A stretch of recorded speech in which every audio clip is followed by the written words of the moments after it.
Hello दोस्तों, diploma engineering semester 4 મિકેનિકલના વિદ્યાર્થીઓને એક સબ્જેક્ટ ઓફર થાય છે એસ્ટિમેટિંગ, કોસ્ટિંગ એન્ડ કોન્ટ્રાક્ટિંગ.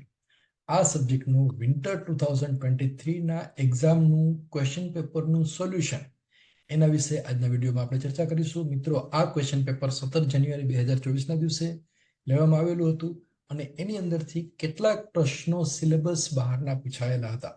તો જ્યારે પણ આવું થાય કે સિલેબસ બહારના પ્રશ્નો પૂછાય ત્યારે શું કરવું જોઈએ એના વિશે પણ આજના વિડીયોમાં આપણે ચર્ચા કરીશું. તો સૌથી પહેલા જોઈએ ક્વેશ્ચન નંબર 1 એ. એની અંદર 3 માર્કની અંદર 3 ડેફિનેશન પૂછાયેલી છે: define, estimating, costing and engineering contracting. તો એક્ઝામની અંદર જ્યારે પૂછાય ત્યારે એનો આન્સર આવી રીતે લખવાનો, ઉપર મોટા અક્ષરે લખવાનું question number 1 A definition of estimating, અથવા ખાલી લખો એસ્ટિમેટિંગ એટલું જ બસ. પછી એની જે ડેફિનેશન છે એ અલગ અલગ રીતે લખી શકાય છે. એ બધા રીતે અહીંયા લખેલી છે. તમને જે મેથડ સમજાય, જે ડેફિનેશન સમજાય એવી રીતે એનો આન્સર છે એ લખવાનો છે. પહેલી ડેફિનેશન: એસ્ટિમેટિંગ એ કામની સંભવિત કિંમત છે અને સામાન્ય રીતે ઉત્પાદન પૂરું થાય એની પહેલા તૈયાર કરવામાં આવે છે. તે એન્જિનિયરિંગ કાર્યને વિવિધ વસ્તુઓની ગણતરી કરે છે. આને કહેવાય એસ્ટિમેટિંગ. એટલે એક્ચ્યુઅલ વર્ક થાય એની પહેલા ગણતરી કરો એને કહેવાય એસ્ટિમેટિંગ.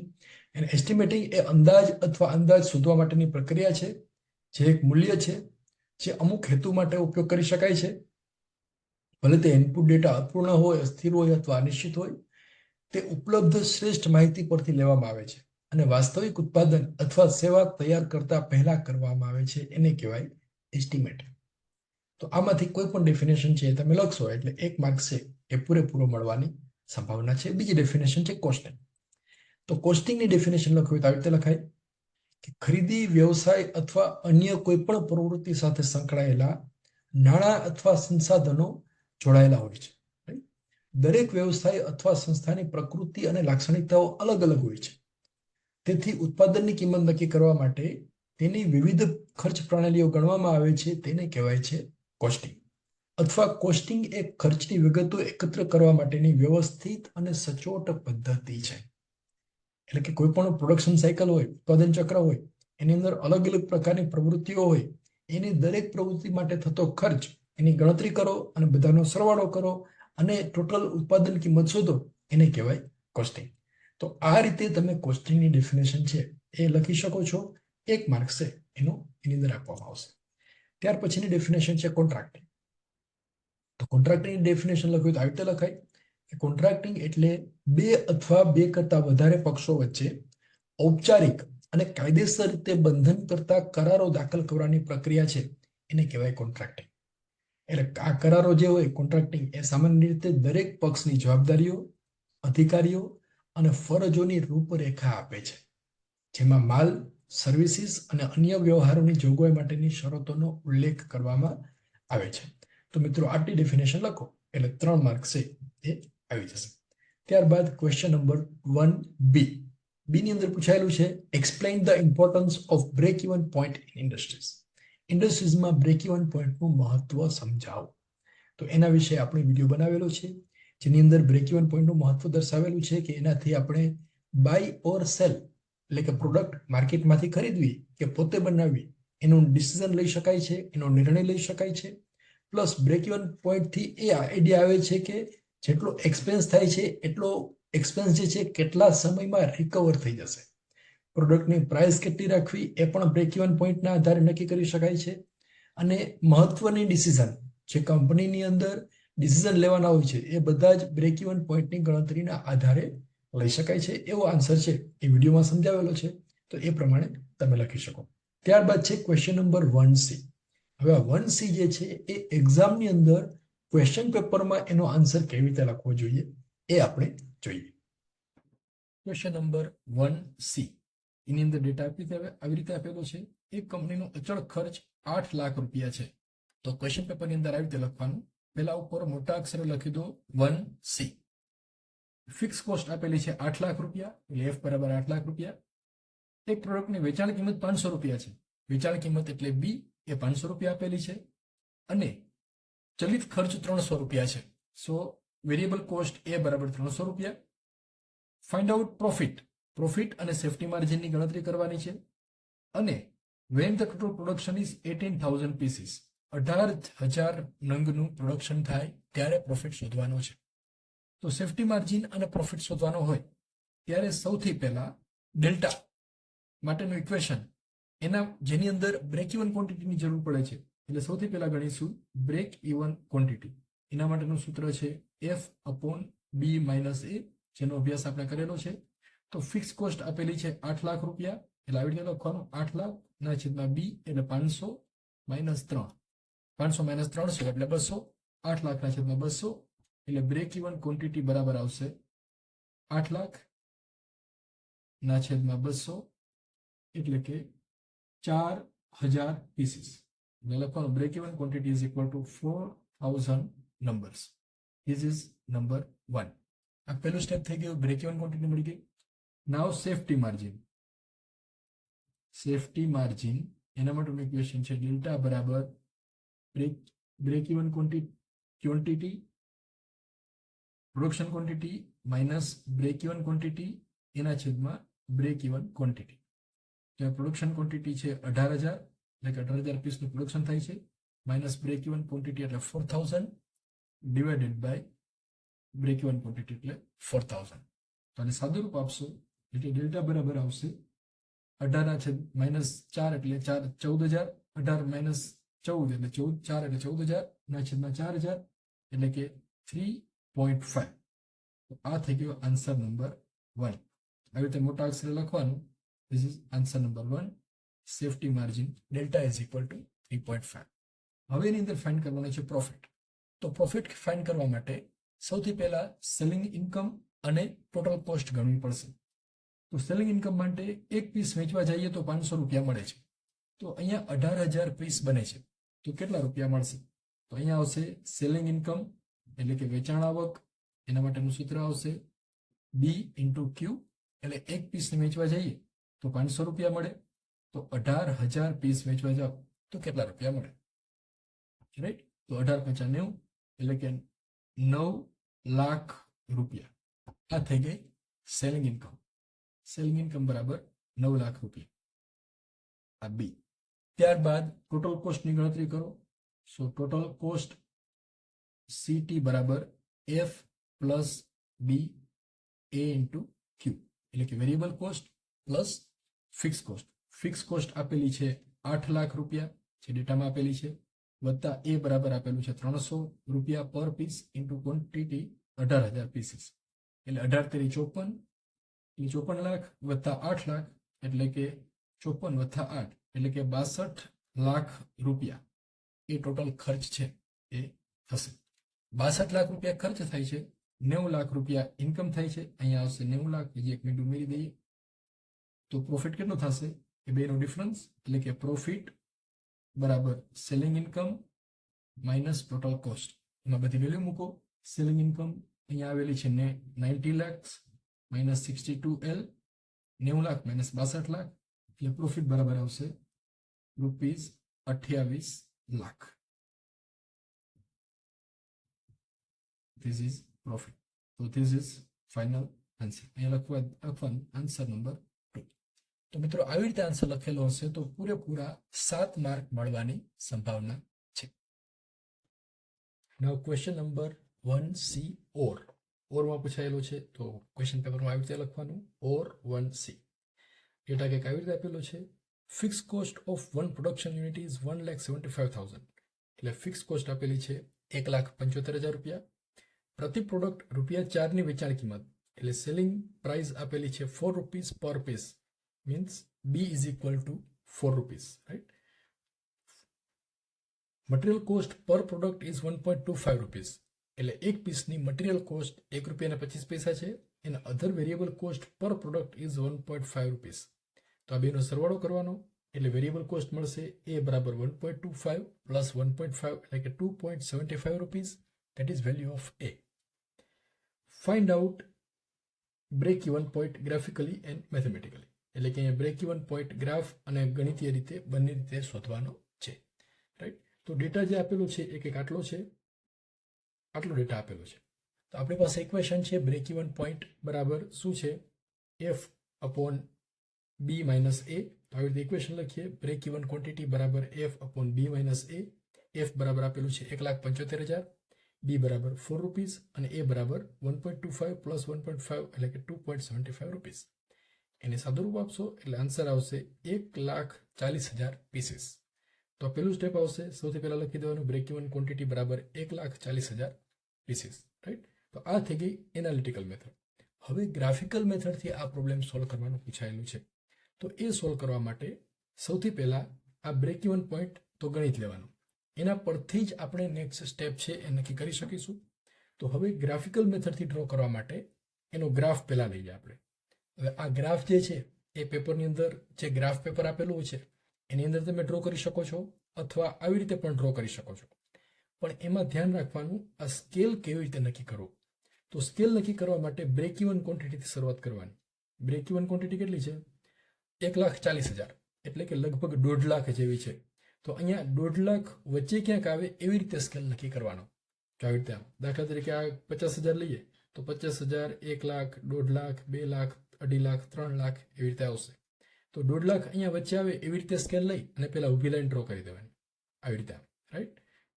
ત્યારબાદ અહીંયા 50,000, 1,000, 1 લાખ એ જે પ્રમાણે છે. હવે વર્ટિકલ સ્કેલ નક્કી કરવા માટે અહીંયા જોવાનું, આ બ્રેક ઇવન ક્વોન્ટિટી 1,40,000 છે. તો 1,40,000 પીસ વેચવા જઈએ તો કેટલા રૂપિયા મળે? તો 1,40,000 ગુણ્યા 4 એટલા રૂપિયા મળશે. એટલે 14 ચોકું 56 એટલે કે 5,60,000 રૂપિયા મળશે. એટલે વર્ટિકલ સ્કેલ ઉપર 5,60,000 અહીંયા વચ્ચે ક્યાંક આવે એવી રીતે સ્કેલ નક્કી કરવાનું. 5,60,000 એટલે 6 લાખ. તો ધારો કે 6 લાખ અહીંયા લઈએ તો સ્કેલ આવી રીતે આવશે. અહીંયા 2 લાખ, 4 લાખ, 6, 8 અને 10. 1, 2, 3, 4 એવી રીતે લઈએ તો 6 લાખ છે અહીંયા વચ્ચે આવી જશે. એટલે પહેલું સ્ટેપ થઈ ગયું. સ્કેલ નક્કી કરવું ખૂબ જ અગત્યનો છે. હવે સ્કેલ નક્કી થઈ જાય ત્યારબાદ એનું ગ્રાફ ડ્રો કરવા માટે શરૂઆત કરીએ ફિક્સ કોસ્ટથી. ફિક્સ કોસ્ટ છે 1,75,000. તો 1,75,000 ગ્રાફની અંદર ક્યાં આવશે? અહીંયા 1 લાખ છે, અહીંયા આવશે 1,50,000, અહીંયા આવશે 1,75,000. તો 1,75,000 ક્યાં આવે છે ત્યાં આગળ આડી લાઈન ડ્રો કરો આવી રીતે આમ. Right. So this is fix cost line અને એ સ્કેલથી ડ્રો કરવાની ફિક્સ કોસ્ટ લાઈન. એના બરાબર આવશે 1,75,000. That is given value. Right. આ પોઈન્ટને આપણે નામ આપીએ એ. ત્યારબાદ આ ફિક્સ કોસ્ટ લાઈન ડ્રો થઈ ગઈ. હવે સેલિંગ ઇન્કમ લાઈન એ ડ્રો કરીએ. તો જો એક પીસના 4 રૂપિયા મળે છે તો આ 1,40,000 પીસ વેચવા જઈએ તો કેટલા રૂપિયા મળે? 5,60,000. એ આપણે ગણેલું છે. તો 5,60,000 છે લગભગ અહીંયા ક્યાંક આવે. અહીંયા 4 લાખ, 5 લાખ, અહીંયા 5.5 લાખ અને 5,60,000 અહીંયા ક્યાંક આવશે. તો એ પોઈન્ટ અને આ ઓરિજિન પોઈન્ટ એને જોઈન કરી દેવાના. 5,60,000 અને એ આવી રીતે. તો આ થઈ ગઈ selling income line. Right. Selling income line. 2 line draw થઈ ગઈ, fix cost line, selling income line. ત્યારબાદ ટોટલ કોસ્ટ લાઈન ડ્રો કરવાની છે.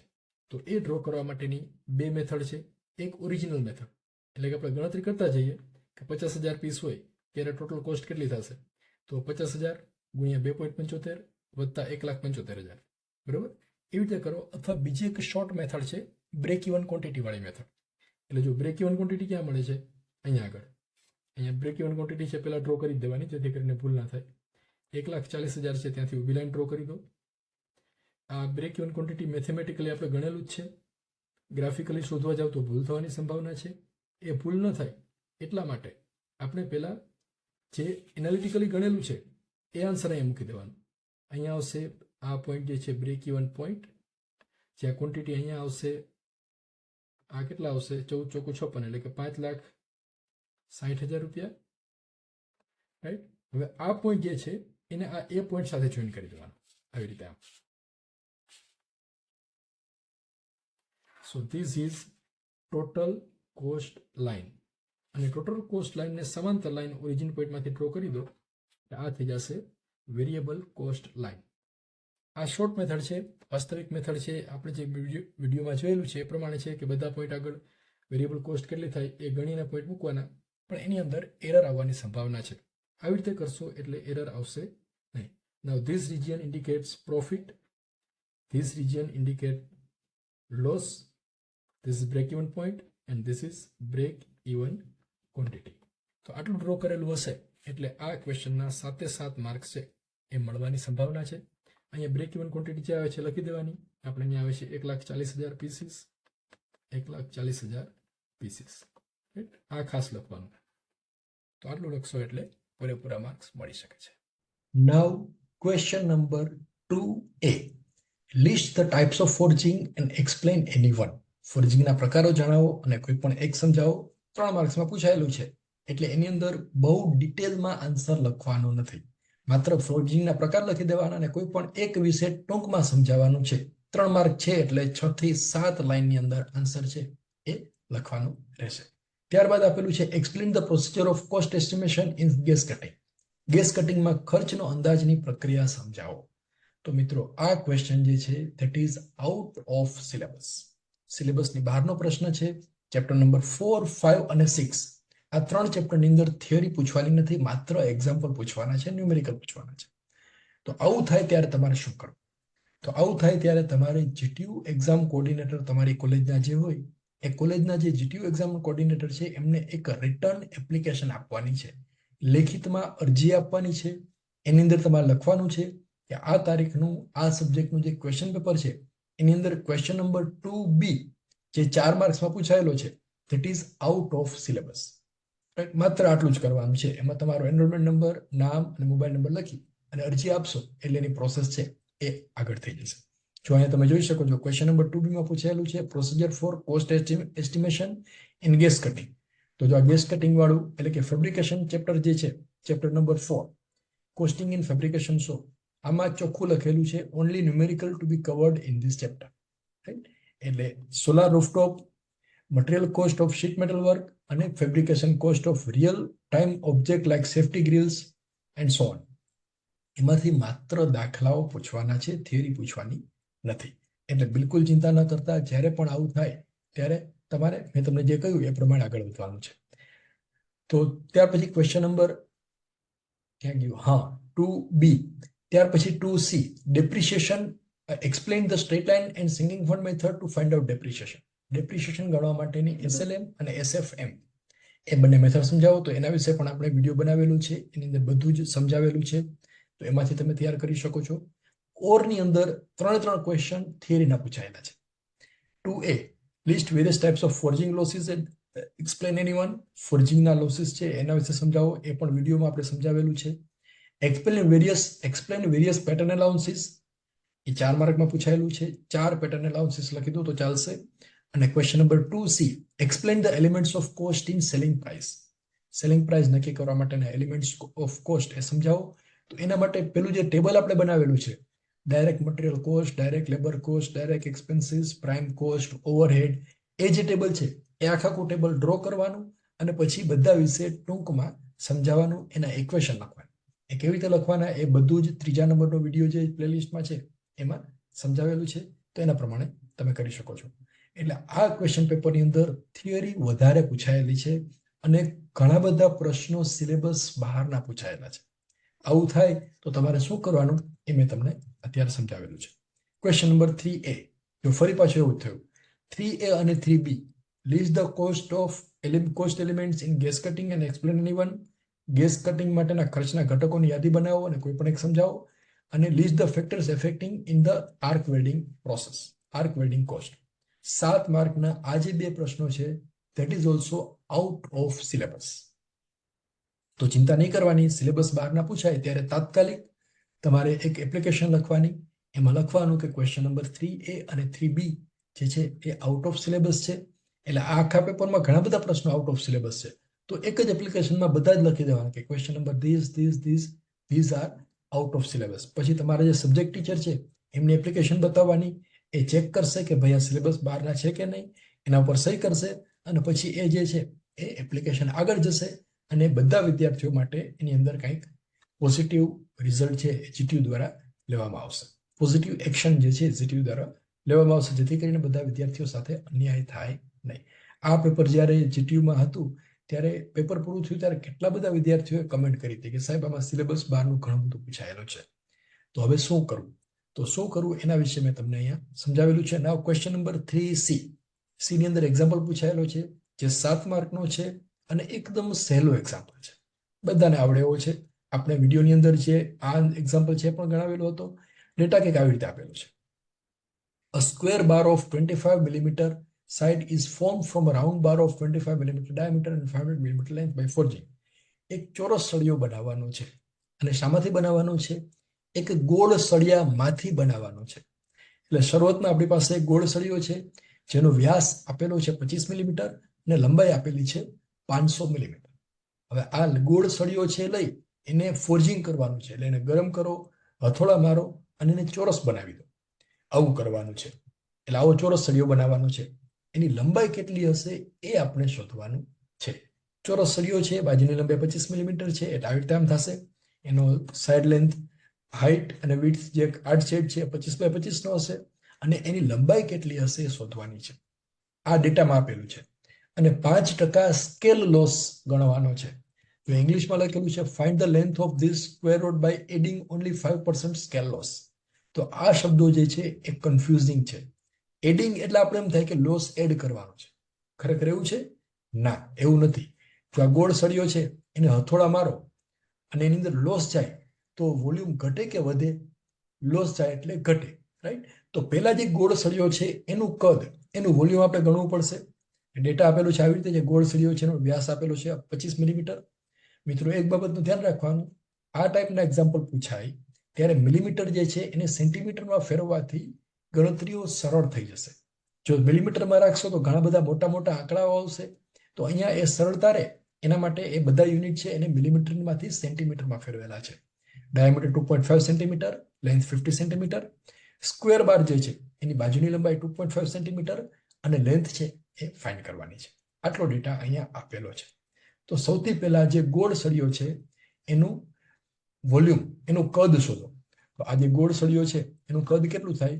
આનો એરિયા ગુણ્યા લંબાઈ, રાઈટ? તો એરિયા કેટલો થાય? એનું ક્ષેત્રફળ π/4d સ્ક્વેર અથવા πr સ્ક્વેર અને લંબાઈ એટલે L એટલે કે 500. તો ઇક્વેશન આ રીતે લખી શકાય πr સ્ક્વેર h અથવા π/4d સ્ક્વેર h.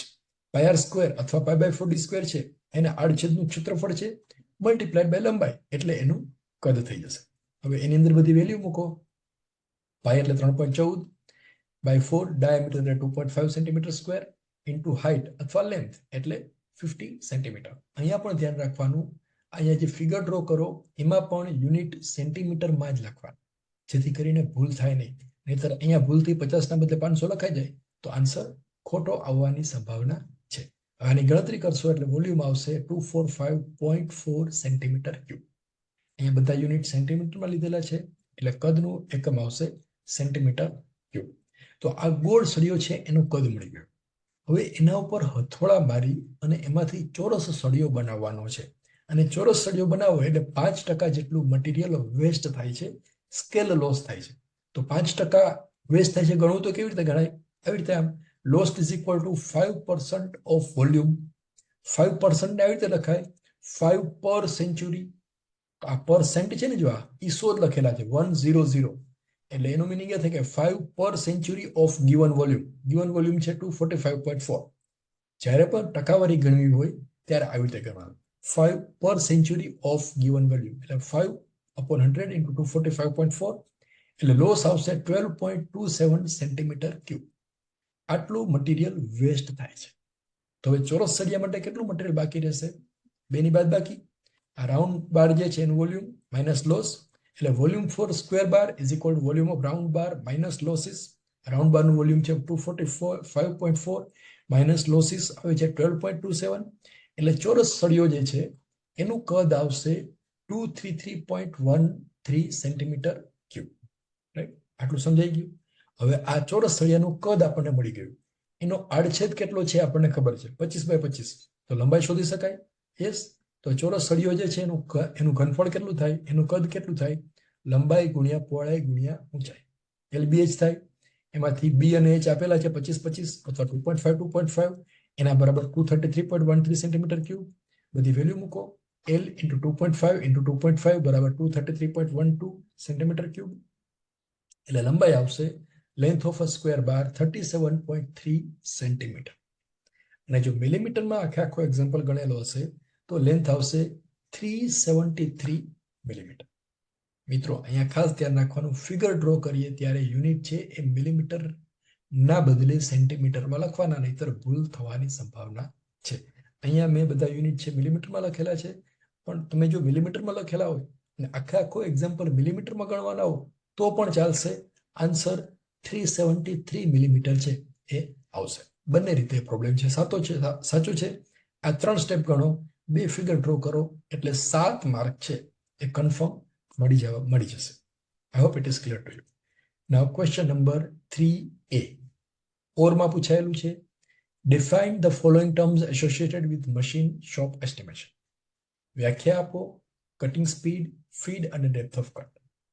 અને question number 3B explain the cost estimation of solar rooftop plant. Solar rooftop પ્લાન્ટના ખર્ચનો અંદાજ સમજાવો. તો મિત્રો આ બંને ક્વેશ્ચન 3A અને B that is also out of syllabus.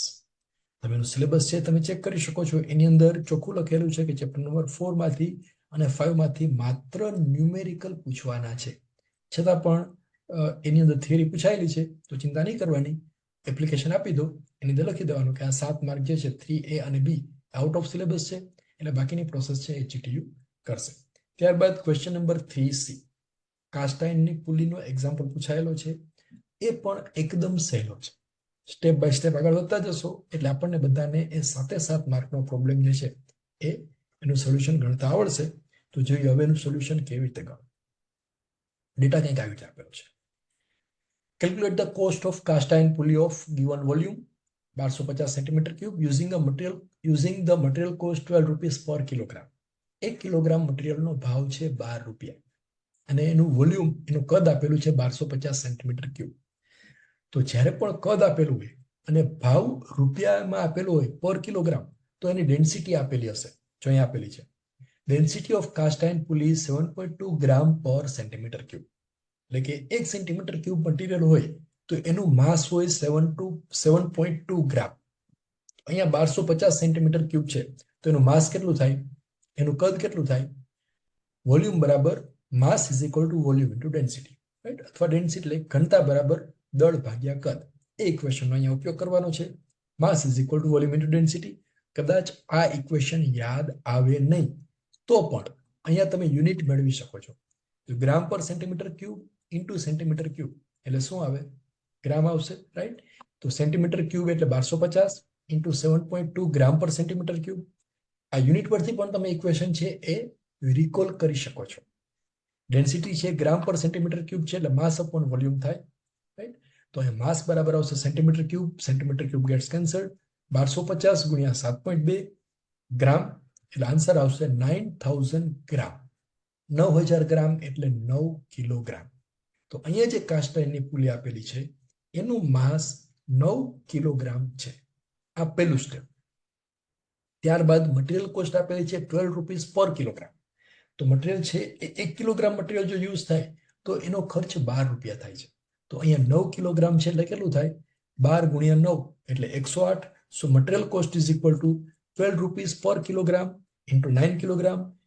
Kilogram gets cancelled. So it is equal to 108 rupees.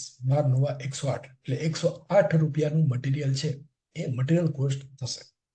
ત્યારબાદ એક પછી એક ટર્મ લેતા જઈએ. જો અહીંયા પેલું આ ગણાઈ ગયું wages paid to the worker 60 rupees per day. દરરોજના 60 રૂપિયા લેબરને આપવામાં આવે છે. એનો આપણે આગળ ગણીશું શું કરવું. ડેન્સિટીનો ઉપયોગ કરી લીધો.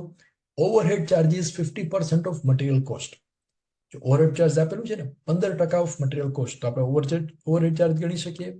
Overhead charge is equal two 15% of material cost. Material cost અહીંયા ગણેલી છે 108 રૂપિયા. સો 15 પર સેન્ચુરી એટલે કે 15/100 ગુણ્યા 108 એટલે આન્સર આવશે 16 રૂપિયા અને 20 પૈસા. જો અહીંયા 15/10 લખેલું છે એ ખરેખર કેટલા છે? 100 છે. એ લખી દઈએ. વળી પાછા કમેન્ટમાં લખશે કે સાહેબ અહીંયા 10 લખેલું છે. I hope it is clear to you. તો આ થઈ ગયું ઓવરહેડ ચાર્જ. હવે એક પછી એક ડેટા ગણતા જઈએ. ઓવરહેડ ચાર્જ ગણાઈ ગયો. Melting charges 20% of material cost. એનું જે મોલ્ડ કરવાનું હોય છે, મેલ્ટ કરવાનું હોય છે, એનો ચાર્જ આપેલો છે 20%. So melting charge is equal to 20 per century of material cost. એટલે લખાય આવી રીતે 20 પર સેન્ચુરી 20/100 ગુણ્યા 108. અહીંયા પણ એવું જ છે. અહીંયા છેદમાં 100 કરવાના છે. અહીંયા 20 ના છેદમાં 100 ગુણ્યા 108 કેમ એટલે કેટલા આવશે 128% એટલે 21 રૂપિયા ને 60 પૈસા. તો આ થઈ ગયો મેલ્ટિંગ ચાર્જ 21 રૂપિયા ને 60 પૈસા. ત્યારબાદ આપેલું છે number of મોલ્ડ્સ prepared 20 per day પર મોલ્ડર. એક મોલ્ડર એક દિવસમાં 20 મોલ્ડ તૈયાર કરે છે, રાઈટ? અને એને કેટલા રૂપિયામાં આપવામાં આવે છે 60 રૂપીસ પર ડે. એટલે આખો દિવસ કામ કરે તો એને 60 રૂપીસ આપવામાં આવે છે અને 60 રૂપિયા આપો એટલે 20 મોલ્ડ તૈયાર કરે છે. તો એક મોલ્ડ માટેનો ખર્ચ કેટલો કહેવાય? એ સાદું ગણિત છે. 60/20 60 rupees per day and 20 pieces per day. તો એનો રેશિયો લઈ લો એટલે 3 રૂપીસ પર ડે. એટલે લેબરને પર પીસ એક કાસ્ટ આયર્ન પુલી બનાવવા માટે 3 રૂપિયા આપવાના થાય છે. ફરી પાછું સામે છે veggies paid two the worker 60 rupees per day. આખો દિવસ વર્ક કરે ત્યારે એને 60 રૂપિયા આપવામાં આવે છે અને આખો દિવસ વર્ક કરે ત્યારે એ 20 પીસ બનાવે છે. એટલે એવું કહી શકાય કે 20 પીસ બનાવે તો એને 60 રૂપિયા આપીએ છીએ. 60 rupees for 20 piece or 20 piece for 60 rupees. So 1 piece for એક પીસ માટે કેટલા થયા 3 રૂપિયા થયા 60/2 એટલે 3 રૂપીસ. હવે આ બધાનો સરવાળો કરી દો. Material cost, overhead charge, melting charge અને લેબર કોસ્ટ એટલે ટોટલ કોસ્ટ મળી જશે. ટોટલ કોસ્ટ બરાબર 108 વત્તા 16.20 વત્તા 21.60 વત્તા 3 એટલે આન્સર આવશે 148.80 રૂપીસ. 150 રૂપિયા જેવી કિંમત થાય છે એક પુલીની. તો આ થઈ ગયો એનો આન્સર. આ રીતે લખેલું હશે લગભગ 150 રૂપિયાની આસપાસ લખેલું હશે એટલે 7 માર્ક પૂરેપૂરા આવવાની સંભાવના છે. નહીં આવશે, સંભાવના નહીં પણ 7 માર્ક મળી જશે. પણ મિત્રો એક નાનકડી વાત કરી દઈએ. આ એક્ઝામ્પલની અંદર જે ડેટા આપેલો છે એ બહુ જૂનો ડેટા છે. તમે જોઈ શકો છો કે 9 કિલોની પુલી 150 રૂપિયામાં ક્યાંય ન મળે. એની કિંમત મિનિમમ 1500 થી 2000 રૂપિયા હોય. 10 ગણો ઓછો ભાવ અહીંયા આપેલો છે. મટીરિયલ કિંમત આપેલી છે 12 રૂપિયા પર કિલોગ્રામ.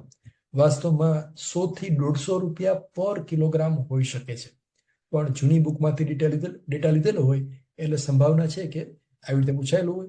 પણ એક્ઝામની અંદર આપણે ચિંતા નથી કરવાની. એમાં જેટલા રૂપિયા આન્સર આવે એટલા તમારે ગણવાના એ લખી દેવાના છે. I hope this answer is clear to you. Now question number 4A. Explain the cost elements involved in ice plant. ice plant ની અંદર ખર્ચના ઘટકો સમજાવો. અને question 4B. Explain the methods for finding out time for turning operation performed on lathe machine. Lathe machine ઉપર turning operation માટે સમય શોધવા માટેની પદ્ધતિ સમજાવો. 7 માર્કના આ બે પ્રશ્નો 4A અને 4B that is also from out of syllabus. સિલેબસની બહારના બંને પ્રશ્નો છે. તમે સિલેબસમાં જોઈ શકો છો ચેપ્ટર નંબર 4, 5 અને 6 એ ત્રણની અંદર આવે છે. અને આઈસ પ્લાન્ટ જે છે એ તો સિલેબસમાં જ નથી, રાઈટ? એટલે એના એપ્લિકેશન આપશો એટલે એના માર્ક્સ છે એ આખા જીટીયુની અંદર તમામ વિદ્યાર્થીઓને એ માર્ક્સ છે એ મળી જશે. એવું નથી કે જે એપ્લિકેશન કરશે એને જ માર્ક્સ આપવામાં આવશે. એ માર્ક્સ છે બધાને આપવામાં આવશે. માત્ર એક ક્વેશ્ચન છે તમે એટેન્ડ કરેલો હોવો જોઈએ. એટલે ક્વેશ્ચન નંબર 4A લખેલું હોય પછી ત્યાં હેડિંગ લખી દો આઈસ પ્લાન્ટના ખર્ચના ઘટકો, પછી જગ્યા છોડી દો કે આઉટ ઓફ સિલેબસ લખી દો તો એ ચાલશે. એ ન લખો તો વાંધો નહીં, પણ ક્વેશ્ચન એટેન્ડ કરેલો હોવો જોઈએ. Now question number 4C. Estimate the labor cost and material cost for making an open tank of size this. 7 માર્કમાં આ પ્રશ્ન પૂછાયેલો છે. એકદમ સહેલો પ્રશ્ન છે. ડેટા છે લાંબો દેખાય છે પણ ગણતરી કરશો એટલે આપણને બધાને એનો આન્સર લખતા આવડશે. તો જો આવી રીતે ડેટા આપેલો છે, રાઈટ? આ ડેટા છે એની અંદર શું કરવાનું છે તમારે વિચાર. પેલા શીટ આપેલી છે. શીટની સાઇઝ છે 50x50x3. એટલે આવી એક શીટ છે જેની size 50 centimetre by 50 centimetre by 3 centimetre એટલે એની જાડાઈ છે. આવી એક શીટ છે જાડી 50x50 બાય 3 સેન્ટીમીટર. આ શીટમાંથી એક ઓપન ટેન્ક બનાવવાની છે. જો અહીં આપેલું છે N open tank of size 50x50x50 is prepared by welding.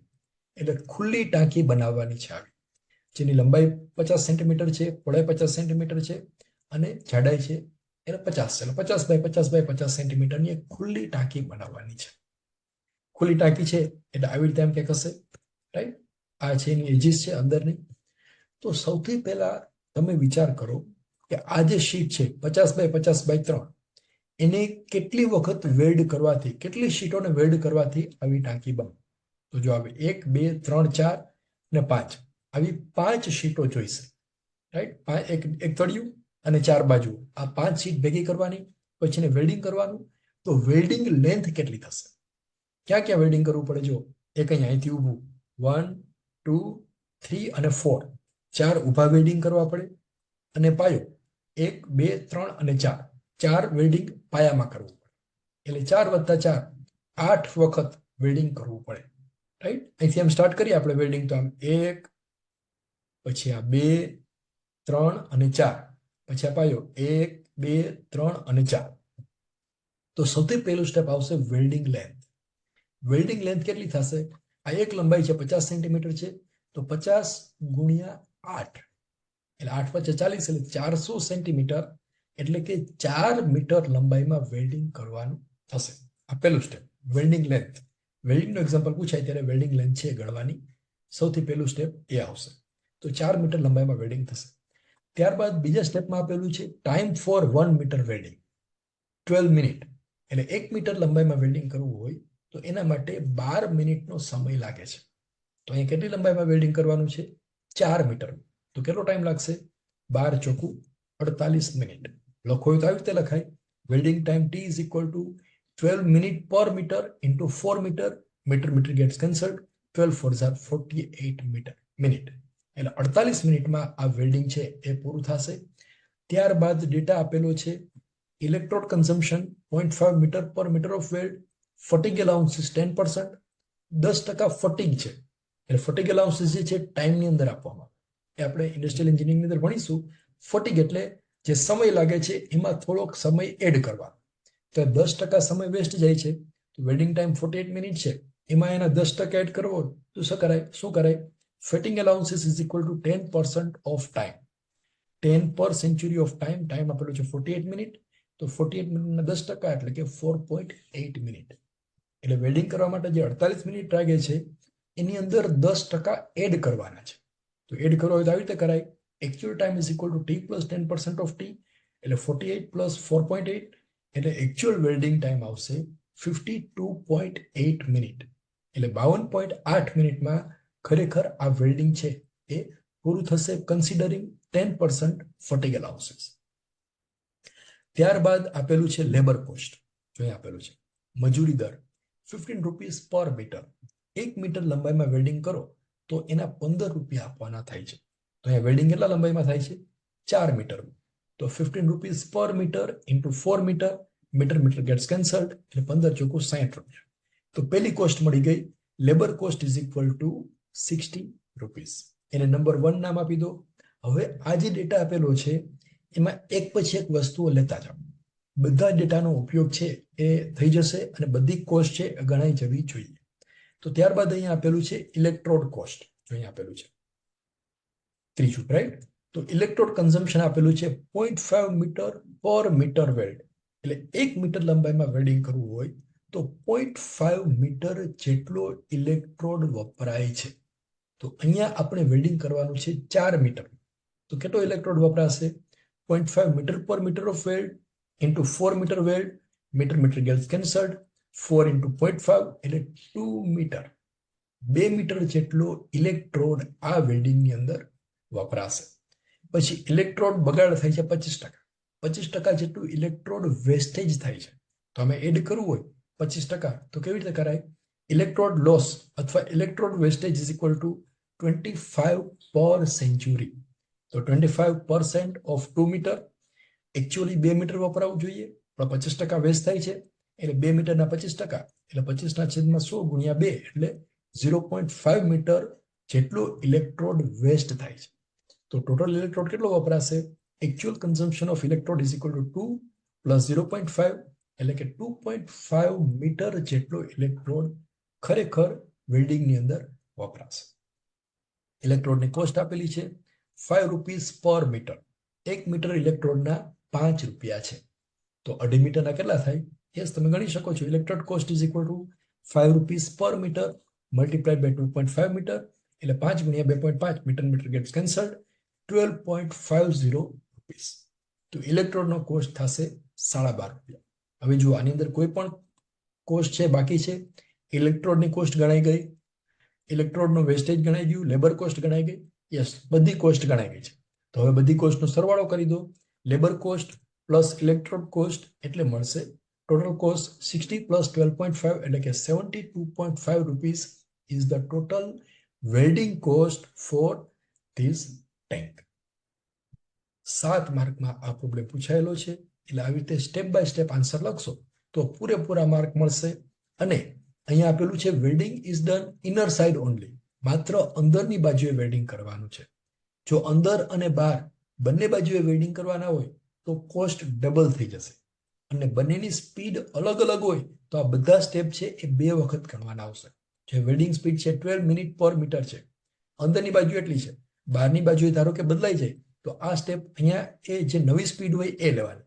બહાર માટેનો ટાઈમ ગણો, અંદર માટેનો ટાઈમ ગણો, બેનો સરવાળો કરો અને પછી બધા સ્ટેપ છે એના પ્રમાણે ગણશો એટલે આ પ્રોબ્લેમ છે એ આપણને બધાને આવડી જશે.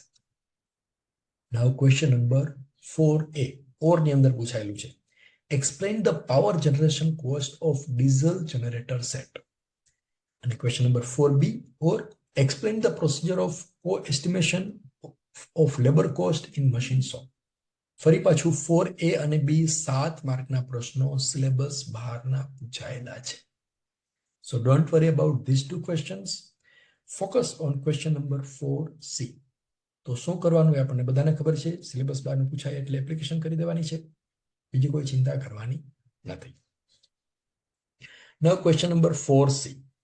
હવે એની અંદર એક ડ્રિલિંગ ઓપરેશન કરવાનું છે, એ પણ એકદમ સહેલો પ્રોબ્લેમ છે. ડેટા જોઈને એવું લાગે છે કે ક્વેશ્ચન અઘરો હશે, પણ એકદમ સહેલો છે. હવે ગણીએ એ પ્રોબ્લેમનું સોલ્યુશન કેવી રીતે લાવવું. Find out time for drilling based on the following information. એ થોડીક માહિતી આપેલી છે, એના માટે ડ્રિલિંગનો ટાઈમ ગણવાનો છે. અ 12 સેન્ટીમીટર થીક લેમિનેટેડ પ્લેટ, એટલે કે 12 સેન્ટીમીટર જાડી એક પ્લેટ છે, આવી રીતે લેમિનેશન કરેલું છે, made of 8 centimetre thick brass. આ 12 સેન્ટીમીટર એટલે કે 120 મિલીમીટર જાડી એક પ્લેટ છે. મેં એ બધા માપ મિલીમીટરમાં લખેલા છે જેથી કરીને આગળ ગણતરીમાં ભૂલ થાય નહીં.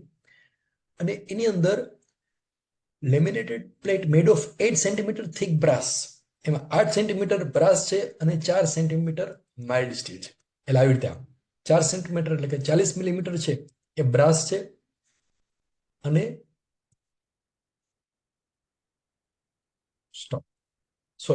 4 સેન્ટીમીટર MS છે અને 8 સેન્ટીમીટર બ્રાસ છે. એટલે 40 મિલીમીટર માઇલ્ડ સ્ટીલ અને 80 મિલીમીટર બ્રાસ. બરોબર, આ પેલી લાઈન સમજાઈ ગઈ.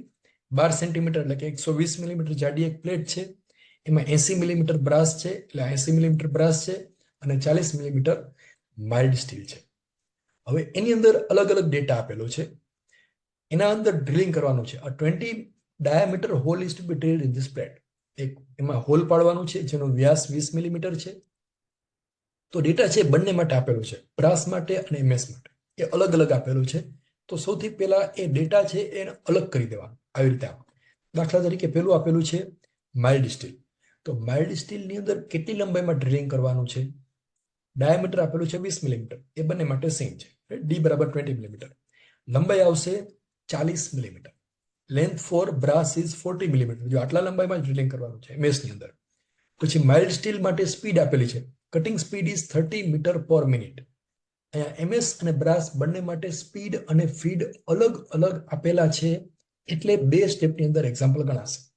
Cutting speed 30 metre per minute અને ફીડ MS માટે આપેલી છે. જો અહીંયા feed for mild steel 0.25 millimetre per revolution, 0.25 mm for brass. તો આ ડેટા છે બ્રાસ માટે છે. સ્પીડ આપેલી છે 30 મીટર પર મિનિટ. તો આપણે જે એક્ઝામ્પલ ગણીએ છીએ એની અંદર મીટરને મિલીમીટરમાં કન્વર્ટ કરીએ છીએ, એટલે 30 ને મિલીમીટરમાં કન્વર્ટ કરાવો 30 મીટરને તો 30,000 મિલીમીટર પર મિનિટ થઈ જશે. એવી જ રીતે બ્રાસ માટે ડેટા આપેલો છે. Diameter of hole D is 20 millimetre. એ બંને માટે સેમ છે.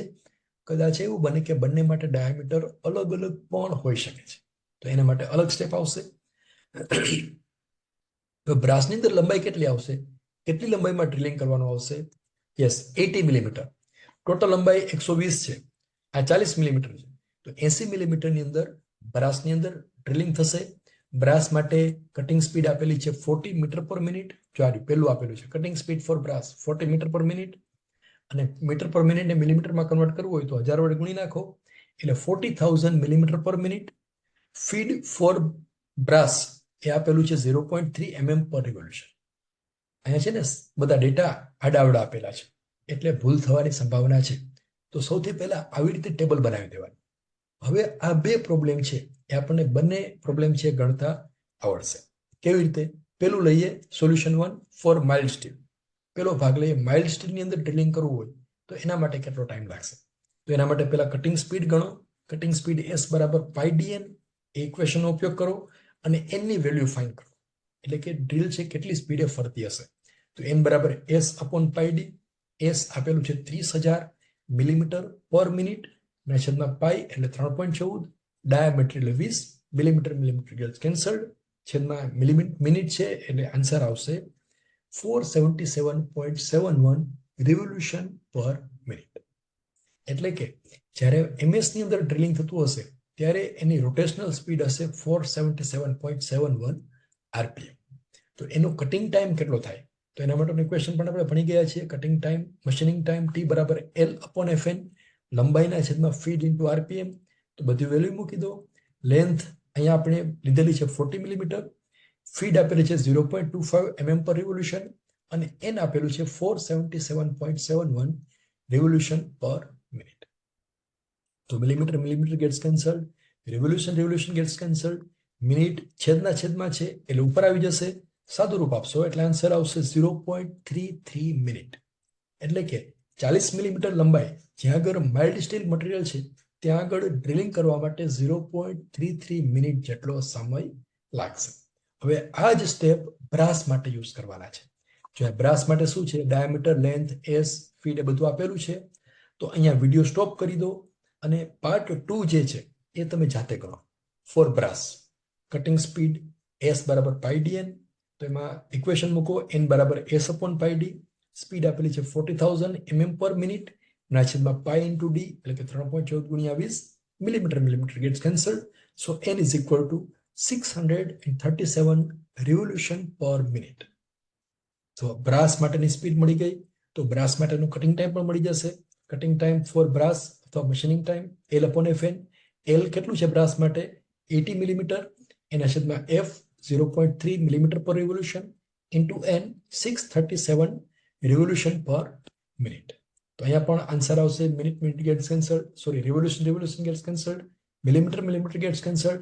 મિનિટ છેદમાં છે ઉપર આવી જશે એટલે બ્રાસ માટે કટિંગ ટાઈમ આવશે 0.42 મિનિટ. રાઈટ. તો આ ડ્રિલિંગ ઓપરેશન કરીએ છીએ ત્યારે 40 મિલીમીટર લંબાઈની અંદર જે MS છે ત્યાં આગળ આટલો ટાઈમ લાગે છે અને જ્યાં આગળ બ્રાસ છે ત્યાં આટલો ટાઈમ લાગે છે. તો ટોટલ ટાઈમ કેટલો થાય? યસ, બેનો સરવાળો. Total time is equal to time for mild steel plus time for brass. 0.33 plus 0.42 એટલે આન્સર આવશે 0.75 મિનિટ. એટલે 1 મિનિટ કરતા પણ ઓછા સમયની અંદર ડ્રિલિંગ ઓપરેશન પૂરું થઈ જાય છે. That is the solution of this problem. આટલું ગણી દો એટલે પૂરેપૂરા 7 માર્ક છે એ આપણને આવી જશે. એની અંદર કદાચ ફ્રેક્શનલ ડિફરન્સ હશે તો ચાલશે. દાખલા તરીકે 0.75 છે એના બદલે 0.8 આન્સર આવે અથવા 0.7 આવે તો પણ ચિંતા કરવાની આવશ્યકતા નથી. I hope this problem is clear to you. Now question number 5A. Explain briefly e-tendering. E-tendering ટૂંકમાં સમજાવો. And list various purpose of budget. બજેટના ઉદ્દેશોની યાદી બનાવો. આ બંને ક્વેશ્ચન છે થિયરીના છે એ આપણે ગણી શકશું, એ આપણે યાદ રાખેલા છે, એ આપણને આવડશે. હવે સોલ્યુશન જોઈએ. Question number 5C. એક થર્મલ પાવર પ્લાન્ટનો એક્ઝામ્પલ પૂછાયેલો છે. એકદમ સરસ એક્ઝામ્પલ છે, એકદમ ઇઝી છે, આપણને બધાને આવડશે. જો હવે કેવી રીતે એ આન્સર એક્ઝામની અંદર એનો આન્સર કેવી રીતે લખવો એ આપણે જોઈએ. તો પહેલી લાઈનમાં આપેલું છે a maximum demand of 80 megawatt. એટલે 80 મેગાવોટ એની મેક્સિમમ ડિમાન્ડ છે. Is made by one thermal power plant. એક થર્મલ પાવર પ્લાન્ટ છે એની મેક્સિમમ ડિમાન્ડ જે છે 80 મેગાવોટ છે, અથવા એવું કહી શકાય કે એની કેપેસિટી 80 મેગાવોટની છે. The load factor of this plant is 40%. આપણને સમજાતું, છોડી દો. The operating cost of the plant is rupees 1.94 kilowatt hour and capital cost is 1800 rupees per kilowatt. આ કંઈક સમજાયું છે. જો કેપિટલ કોસ્ટ 1800 રૂપિયા પર કિલોવોટ છે, એટલે 1 કિલોવોટ જો પ્લાન્ટ નાખવો હોય તો એના માટે 1800 રૂપિયાનો ખર્ચ થયેલો છે. તો એ કેટલો કિલોવોટનો પ્લાન્ટ છે? 80 મેગાવોટ, એટલે કે 80,000 કિલોવોટ એનો પ્લાન્ટ છે. આમ લખી શકાય ને, 80 મેગાવોટ બરાબર 80 ગુણ્યા 1000, એટલે કે 80,000 કિલોવોટ એનો આ પ્લાન્ટ છે.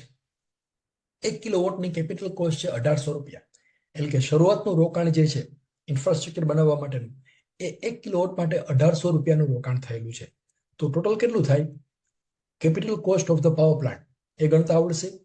1800 rupees per kilowatt multiplied by 80,000 kilowatt, એટલે 1800 ગુણ્યા 80,000, એટલે 18 ગુણ્યા 8 એટલે 144, એની પાછળ 6 મીંડા, એટલે આન્સર આવશે 144 ની પાછળ 6 મીંડા, એટલા રૂપિયા. આ એની કેપિટલ કોસ્ટ થઈ, એટલે પાવર પ્લાન્ટ બનાવવા માટે આટલા રૂપિયાનું રોકાણ કરેલું છે. કેટલા છે? 14,40,00,000 રૂપિયા. આપેલું સ્ટેપ છે, આપણને બધાને સમજાઈ ગયું છે, રાઈટ? આવડશે. રૂપીસ પર કિલોવોટ આપેલું છે અને કિલોવોટ આપેલા છે, એટલે આટલું બધા ગણી લેશું. ત્યારબાદ આપેલું છે the load factor of this plant is 40%. 40% એનો લોડ ફેક્ટર છે. હવે એનો મિનિંગ શું થાય? Load factor is 40% of the maximum load, એટલે કે આ પાવર પ્લાન્ટની અંદર એવરેજ 40% એની જે મેક્સિમમ કેપેસિટી છે એના કરતા 40% જેટલો પાવર એ યુઝ કરે છે, એ પાવર જનરેટ કરે છે, અથવા એટલો પાવર એ આપે છે. તો મેક્સિમમ છે 80 મેગાવોટ અથવા 80,000 કિલોવોટ, એના 40%, એટલે ગણતરી કરવી તો આવી રીતે કરાય. 40 પર સેન્ચુરી ઓફ મેક્સિમમ કેપેસિટી, એટલે કે 80,000 કિલોવોટ. 40 પર સેન્ચુરી એટલે 40/100 ગુણ્યા 80,000, એટલે એવરેજ લોડ એનો આવશે 32,000 કિલોવોટ. એટલે આ પાવર પ્લાન્ટ 32,000 કિલોવોટ એવરેજ એના ઉપર એકલો લોડ લાગે છે. મેક્સિમમ 80,000 કિલોવોટ છે, પણ દરરોજનું ગણીએ તો એવરેજ થાય છે 32,000 કિલોવોટ. એટલે દર કલાકે 32,000 કિલોવોટ જેટલો એ પાવર છે એ જનરેટ કરે છે. હવે અહીંયા આપણે આખા વર્ષની અંદર કેટલો પાવર એ જનરેટ કરશે એ ગણવું છે. તો એના માટે આખા વર્ષમાં કેટલા કલાક હોય એ ગણવા પડે. તો આખા વર્ષમાં કેટલા કલાક હોય? Total hours in 1 year 24 hours per day. એક દિવસમાં 24 કલાક હોય અને એક વર્ષમાં 365 દિવસ હોય, right? 365 days per year and 24 hours per day. તો ડે કેન્સલ, એટલે 24 ગુણ્યા 365 કરો, એટલે total hours in 1 year is equal two 8760 hours. 8,760 કલાક આખા વર્ષમાં હોય છે. હવે આ ગણતરીની જરૂર શા માટે પડી એ આપણે જોઈએ. તો જો અહીંયા આપેલું છે operating cost of power plant is rupees 1.94 પર કિલોવોટ અવર. એટલે 1 કિલોવોટ અવર માટે ઓપરેટિંગ કોસ્ટ 1 રૂપિયા ને 94 પૈસા છે. તો આપણે કિલોવોટ અવર ગણવું પડશે. કિલોવોટ અહીંયા ગણેલું છે 32,000. કિલોવોટ અવર ગણવો હોય તો શું કરવું પડે? આખા વર્ષનું આ બેનું ગુણાકાર. આ કિલોવોટ છે અને અવર્સ છે, તો ટોટલ કિલોવોટ અવર ગણવા હોય એટલે total power supply is average load multiplied by number of hours the working of power plant. એ પાવર પ્લાન્ટ કેટલા કલાક કામ કરે છે એ અને કેટલો પાવર જનરેટ કરે છે, બેનો ગુણાકાર કરો એટલે 32,000 કિલોવોટ ગુણ્યા 8760 અવર્સ, એટલે કિલોવોટ અવર આવશે 28,000 કિલોવોટ અવર. 28,03,20,000 કિલોવોટ અવર એટલો પાવર સપ્લાય થાય છે. આ થઈ ગઈ એની ટોટલ પાવર સપ્લાય એની એમાઉન્ટ. હવે અહીંયા આપેલું છે operating cost of power plant is rupees 1.94 પર કિલોવોટ અવર. 1 કિલોવોટ અવર હોય તો 1.94 રૂપીસ થાય. તો ટોટલ કેટલું થાય? યસ, એ ગણતા આવડશે. Operating cost is equal to, જો અહીં આપેલું છે operating cost of the plant is 1.94 rupees per kilowatt hour multiplied by 28,03,20,000 kilowatt hour. તો kilowatt hour gets cancelled. 1.94 into this, એટલે આન્સર આવશે operating cost is equal to 54,38,20,800 rupees. તો આ power પ્લાન્ટને ચલાવવા માટે 54,38,20,800 રૂપિયાનો ખર્ચ થાય છે. આને કહેવાય ઓપરેટિંગ કોસ્ટ. ઓપરેટ કરવા માટે એક વર્ષમાં આટલો ખર્ચો થાય છે. કેપિટલ કોસ્ટ કેટલી છે? 14,40,00,000 રૂપિયા. 54 કરોડ રનિંગ કોસ્ટ છે. હવે એની અંદર એક વસ્તુ એડ કરેલી છે, estimate the per unit cost of power produced by this plant taking interest and depreciation as 12% of capital cost. Capital કોસ્ટના 12% એનું વ્યાજ અને ડેપ્રિસિએશન ગણવાનું છે. તો કેપિટલ કોસ્ટ છે 14,40,000, એના 12% એટલે કેવી રીતે ગણાય? આવી રીતે depreciation is equal to 12% of capital cost. Depreciation is equal to 12% of capital cost. એ આપેલું જોઈએ. તો કેપિટલ કોસ્ટ છે 14,40,00,000 રૂપિયા. 12 પર સેન્ચુરી એટલે આવી રીતે લખાય 12/100 ગુણ્યા 14,40,00,000. 12/100 ગુણ્યા એટલા કરશો એટલે ડેપ્રિસિએશન આવશે 1,72,80,000 રૂપિયા. 1,72,80,000 રૂપિયા છે એનું ડેપ્રિસિએશન થયું પર યર. તો હવે આખા પ્લાન્ટની અંદર કુલ મિલાવીને આવી 3 વાતો આપણે જાણવા મળી. પેલું, એનું કેપિટલ કોસ્ટ છે 14 કરોડ રૂપિયા, એટલે શરૂઆતમાં 14 કરોડ રૂપિયા રોકેલા છે. ઓપરેટિંગ કોસ્ટ આખું વર્ષ પાવર પ્લાન્ટને ચલાવવા માટે 54 કરોડ રૂપિયાનો ખર્ચો થાય છે. અને જે અમાઉન્ટ કેપિટલ કોસ્ટ છે એના ઉપર ઇન્ટરેસ્ટ, એનું વ્યાજ અને ડેપ્રિસિએશન છે એ 1,72,00,000 રૂપિયા છે. તો કુલ ખર્ચ આપણો કેટલો થાય? આ ત્રણેયનો સરવાળો કરવાનો નથી. અહીંયા ભૂલ થવાની સંભાવના છે. માત્ર 2નો સરવાળો કરવાનો છે, 5 અને 6. Why? Because we have to calculate the cost per unit. એક યુનિટમાં કેટલો ખર્ચો થાય છે ગણવાનો છે. એટલે આ 2નો ટોટલ કોસ્ટ પર યર 54,38,20,800 વત્તા 1,72,80,000. અહીંયા 30,000 લખાઈ ગયા છે, 20,800 છે. એટલે ટોટલ કોસ્ટ પર યુનિટ આવશે, પર યર આવશે 56,11,08,000 રૂપિયા. એટલે આ પ્લાન્ટની અંદર આખા વર્ષમાં આટલા રૂપિયાનો ખર્ચ થાય છે. અને કેટલા યુનિટ પ્રોડ્યુસ કરે છે આપણે ફાઇન્ડ કરવાનું છે. Cost per unit.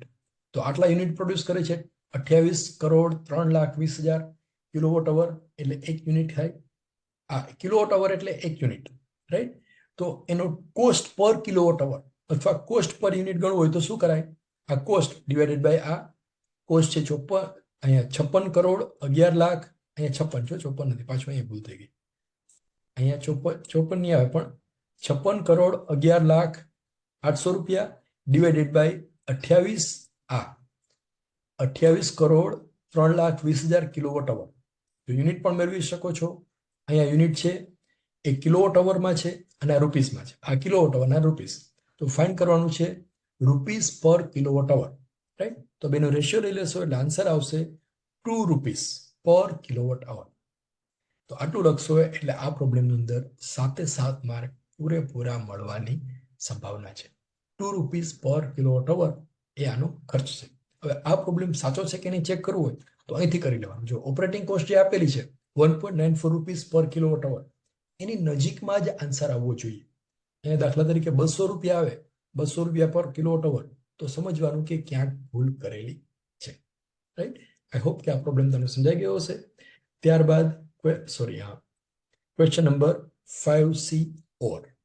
ઓરની અંદર 14 માર્કના જે પ્રશ્નો પૂછાયેલા છે એમાં question number 5A security bond વિશે પૂછાયેલું છે. એના વિશે આપણે થિયરીમાં ભણેલા છીએ. ક્વેશ્ચન નંબર 5B કોન્ટ્રાક્ટની વ્યાખ્યા આપો, list various types of contract, એ પણ આપણને આવડશે. અને question number 5C ice plant નો એક્ઝામ્પલ પૂછાયેલો છે. જો આ આઈસ પ્લાન્ટ નો એક્ઝામ્પલ છે અને આ એનો syllabus chapter number 6 cost of various processes. એની અંદર જે 3 પોઈન્ટ આપેલા છે એમાં ક્યાંય પણ આઈસ પ્લાન્ટ એવો શબ્દ છે, તમે જુઓ છો, જો furniture cost, power plant, refrigerator, air conditioner, lift, cold storage, diesel generator set. એટલે કહેવાય માંગુ છું કે આ ક્વેશ્ચન પણ સિલેબસની બહારનો ક્વેશ્ચન પૂછાયેલો છે. તો બિલકુલ ચિંતા નહીં કરવાની. ક્વેશ્ચનની અંદર ક્વેશ્ચન 5C ઓર લખી દેવાનું. ત્યાં નીચે લખો તો લખી શકો કે આઉટ ઓફ સિલેબસ, ન લખો તો પણ વાંધો નહીં. તમારે માત્ર એક એપ્લિકેશન કરવાની છે. એપ્લિકેશન કરશો એટલે જીટીયુના તમામ વિદ્યાર્થીઓને આ જે છે એને નુકસાન ન થાય, અન્યાય ન થાય, એવી રીતે જીટીયુ દ્વારા ડિસિઝન છે એ લેવામાં આવશે. તો મિત્રો, આ સબ્જેક્ટની અંદર આપણે બધાને એ ગ્રેડ આવે એવી શુભેચ્છાઓ. અને અહીંયા જે બોક્સ આપેલું છે એની અંદર ECC નો આખો સિલેબસ તૈયાર કરેલો છે, તો એના પ્રમાણે તમે તૈયારી કરી શકો છો. Wish you all the best for this exam.